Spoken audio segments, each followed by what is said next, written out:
When I stood in Mandera and announced the construction of the road from Isiolo to Mandera, it was the same thing, that a whole part of Kenya, by policy,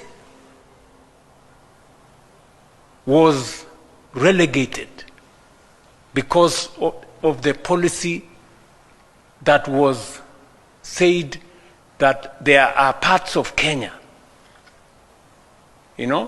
section paper number 1, or was it number 10,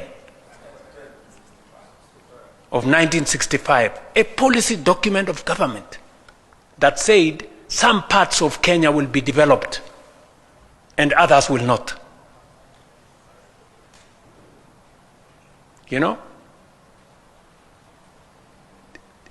These are things people take for granted. But as a result of what was done by government, huge sections of Kenya, northern part of Kenya especially, was denied the opportunity to develop like the rest of Kenya. It is still the same thing.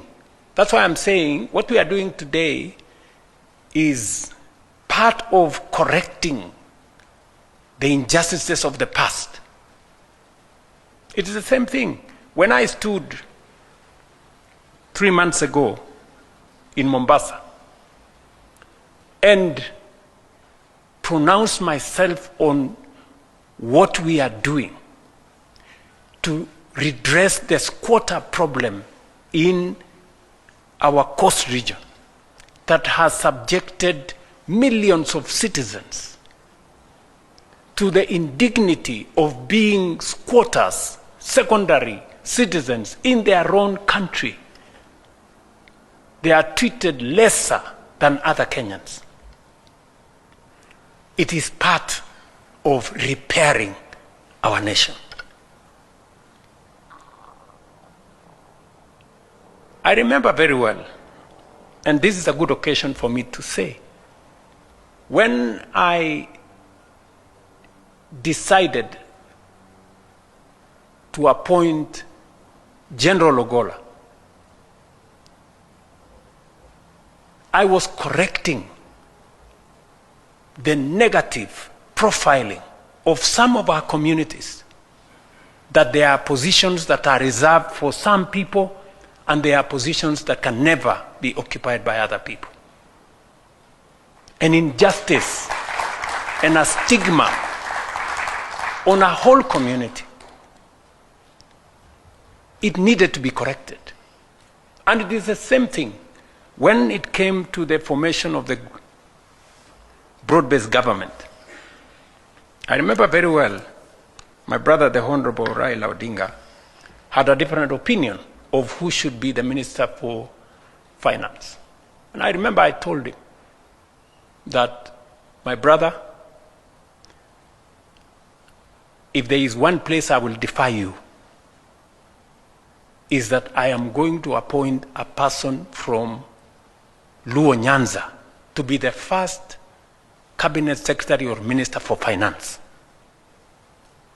Again, to correct a negative profiling of a whole community that they don't care about property.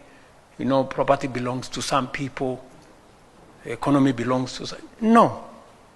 Listen, good people. And it is also the same reason why I have made the decision that development in Kenya is never going to be done again on account of which citizen has voted in which direction. That we are going to develop this nation equally, and every part of Kenya deserves a share of development like any other. That we are going to remove the mentality that there are those who have more shares than others. This is one nation.